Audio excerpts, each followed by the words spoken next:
Statistically, flying is over 100 times safer than driving a car. But when aviation disasters strike, they can claim hundreds of lives, and sometimes the cause is nothing more than a single faulty bolt. Alaska 261, we are in a dive here. Can you really get sucked out through a hole in the fuselage like in the movies?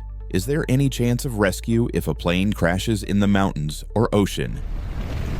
And what tiny details lead to deadly aviation catastrophes? On the morning of June 10, 1990, Captain Timothy Lancaster lifted British Airways Flight 5390 into the air. After takeoff, he did what pilots always do, engaged the autopilot and unbuckled his seatbelt. The plane climbed to 17,400 feet when the unthinkable happened.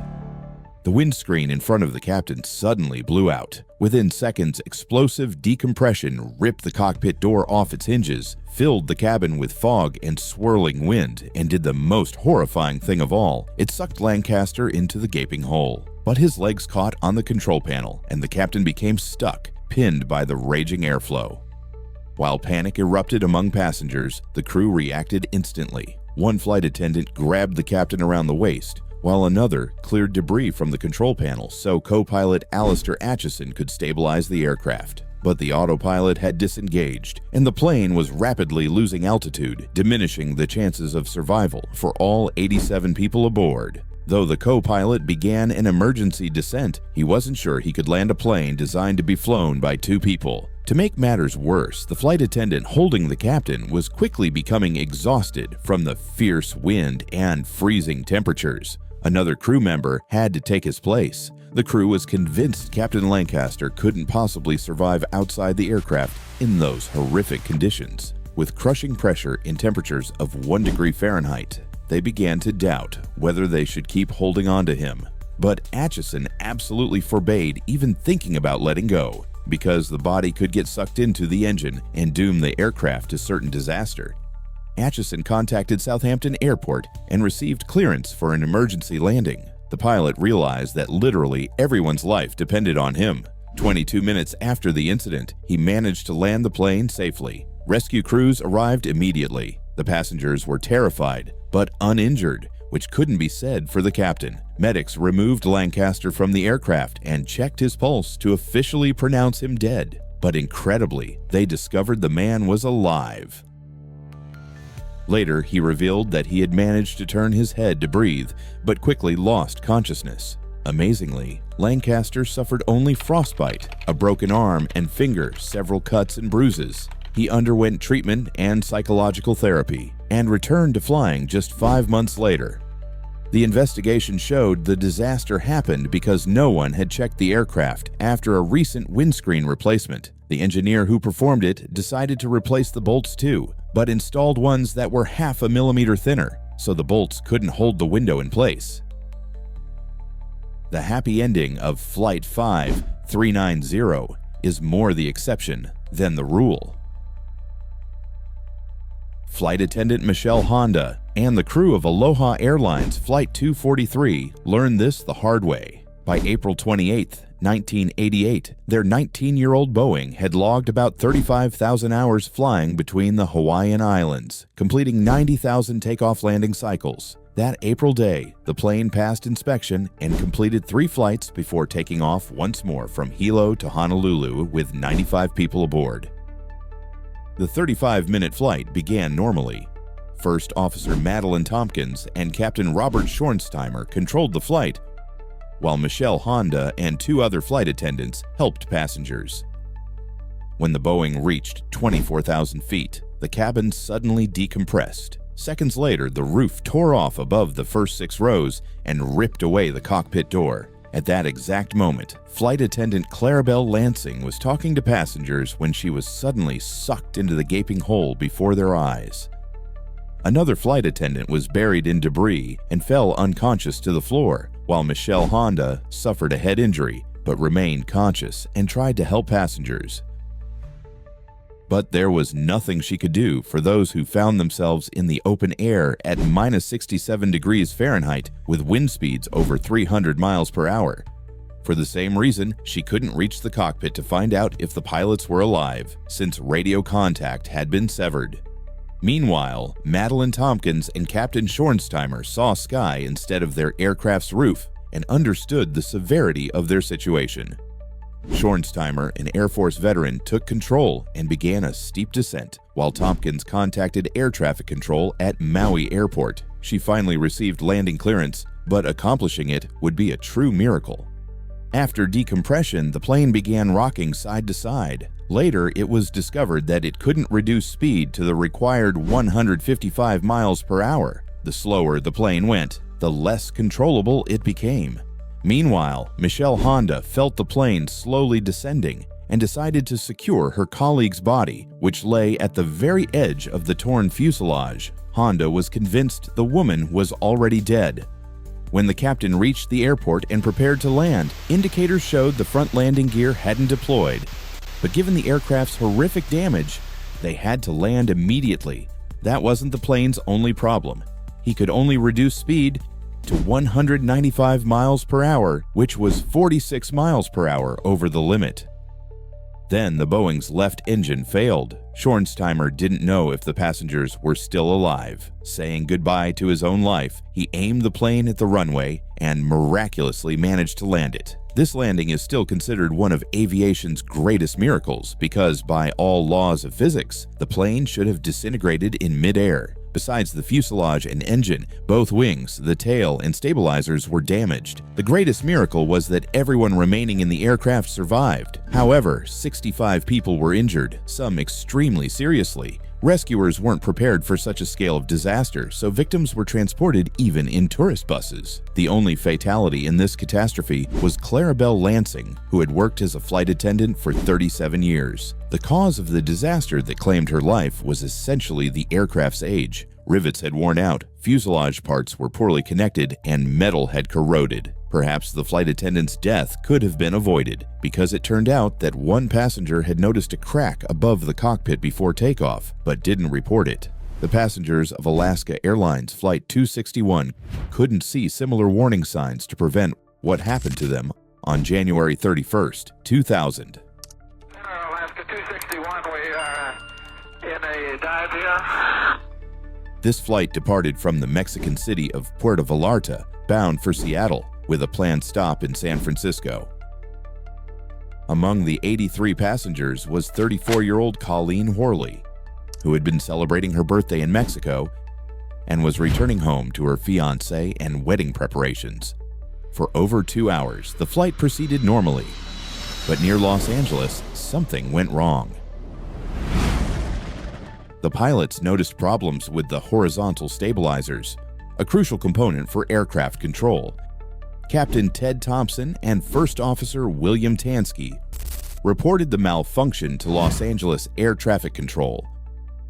Both pilots were former military men and experienced aviators, but couldn't understand why the stabilizers weren't working. They suggested making an emergency landing, but the controller insisted the flight continue on course.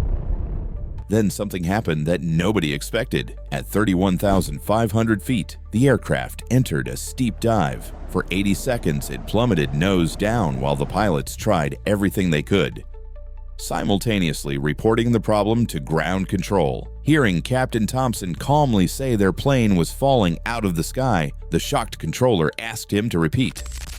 The Flight 261 pilots confirmed they had lost control of the aircraft. An anxious silence fell over the control center until it was broken by a new message from Captain Thompson. The pilots had managed to level the aircraft at about 23,000 feet. When the captain told the controller they had everything under control, co-pilot Tansky dryly replied that they did not.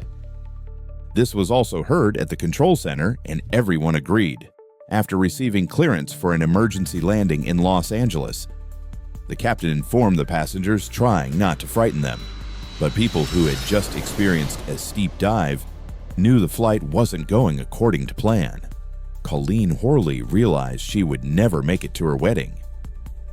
Meanwhile, Captain Thompson wanted to make sure he could control the aircraft during landing, so he requested cleared airspace and permission to descend to 10,000 feet over the California coast. If something went wrong, The pilots could make an emergency water landing to avoid crashing into residential areas. That was their last transmission. The controller could no longer contact Alaska Airlines, so he asked pilots of 2 nearby aircraft to report if they could see the airliner. 19 seconds later, he received the worst possible answer. At that moment, Alaska Airlines pilots were preparing to land when the aircraft's stabilizers completely failed and it entered a new dive. Then it unexpectedly flipped upside down and slowly began to level out. In exactly that inverted position, still in a dive, the plane crashed into the water at 250 miles per hour. The aviation disaster occurred off the coast of Anacapa Island. All 88 people aboard perished, and rescuers managed to find only 4 bodies. The rest vanished in the ocean depths.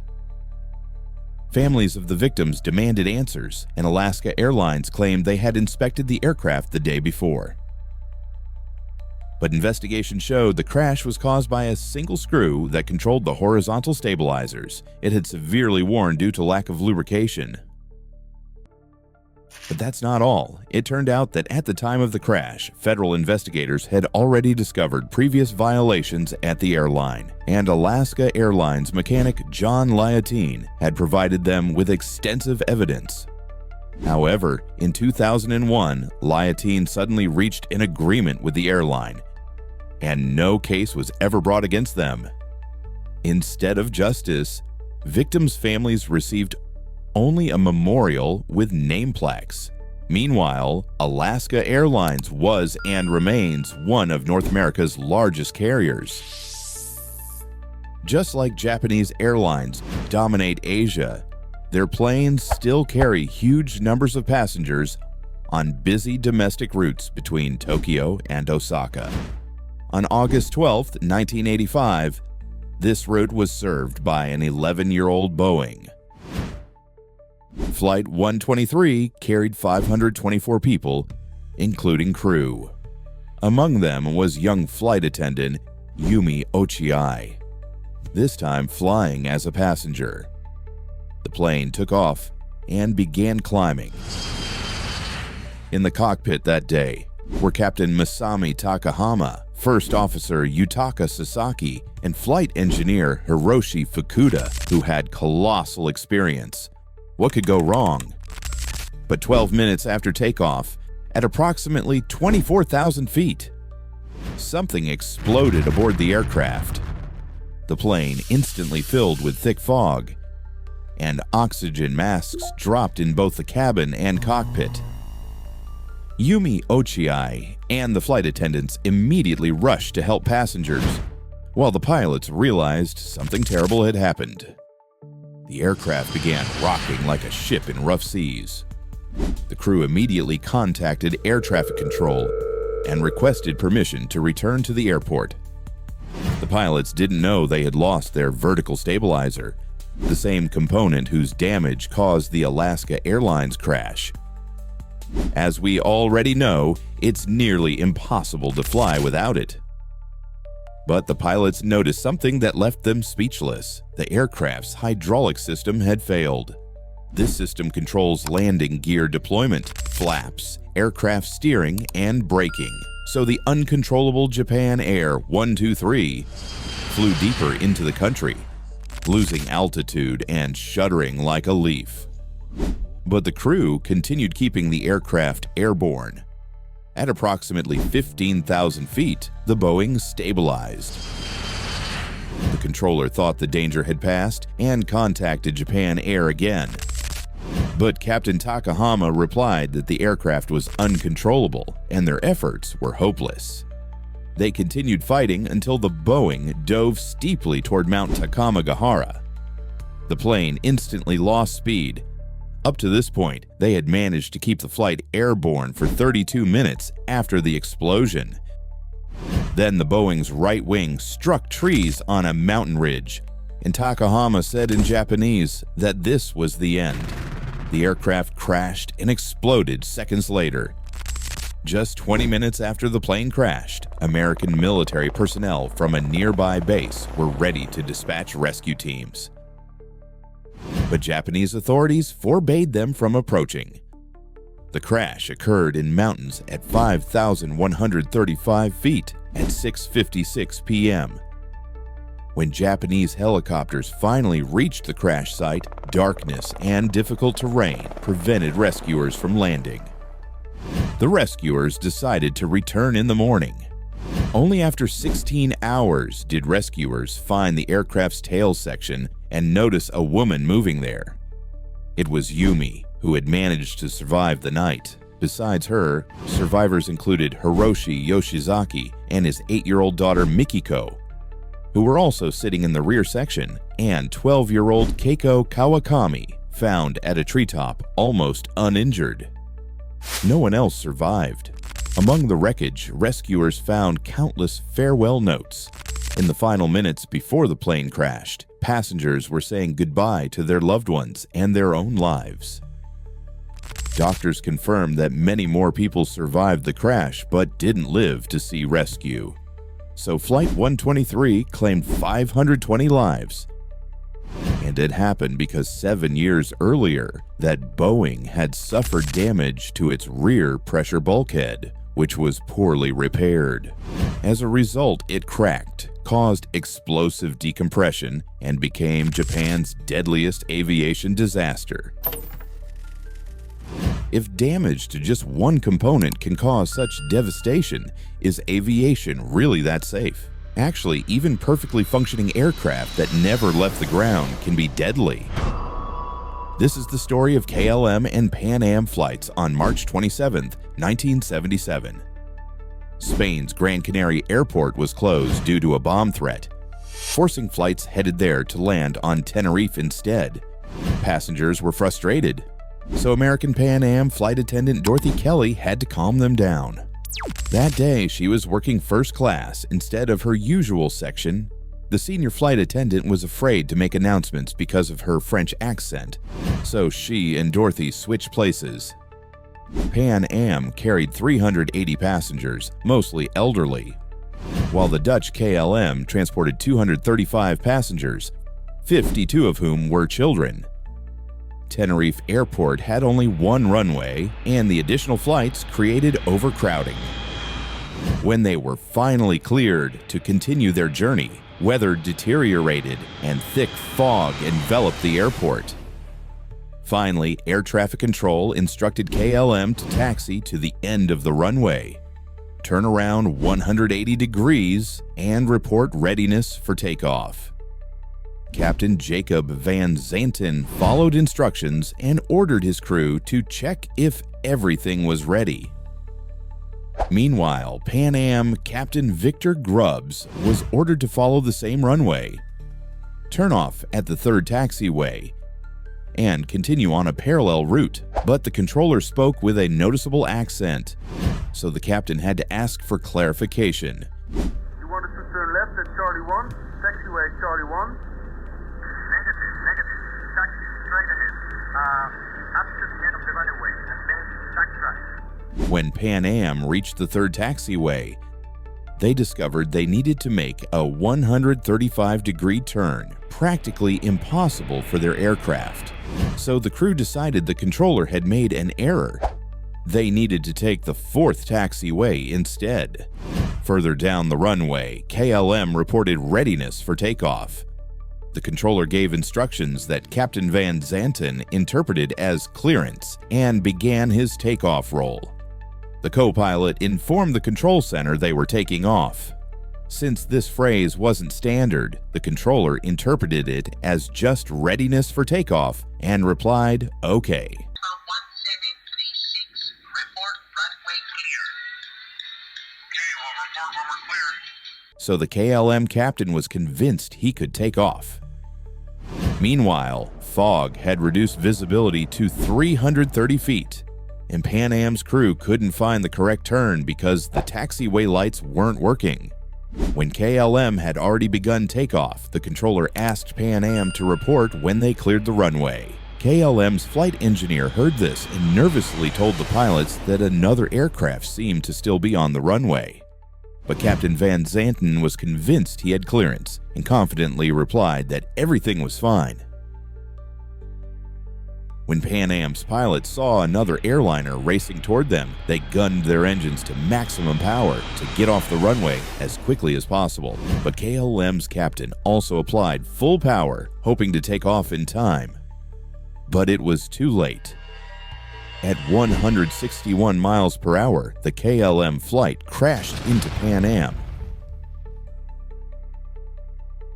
At that second, flight attendant Dorothy Kelly was drinking coffee with two colleagues when she was suddenly thrown into the cargo hold. The woman remained conscious and quickly oriented herself. Seeing passengers, she began directing them to an opening in the fuselage when fire suddenly appeared. But firefighters first arrived at the KLM aircraft, where nothing could be done. All 248 people aboard had perished. Rescuers didn't reach Pan Am for another 20 minutes. Later, they learned that 61 people from their flight survived. The remaining 335 people died. This was and remains aviation's worst disaster, claiming 583 lives. And it happened due to miscommunication between air traffic control, captains, and their crews. Though most terrifying aviation disasters occurred decades ago, deadly accidents continue happening with alarming consistency. The cause of a catastrophe can be something as small as miscommunication with air traffic control or a bolt that's half a millimeter too thin. Don't forget to fasten your seatbelts, hit that like button, and subscribe to the channel, because it's these small details that help us keep flying.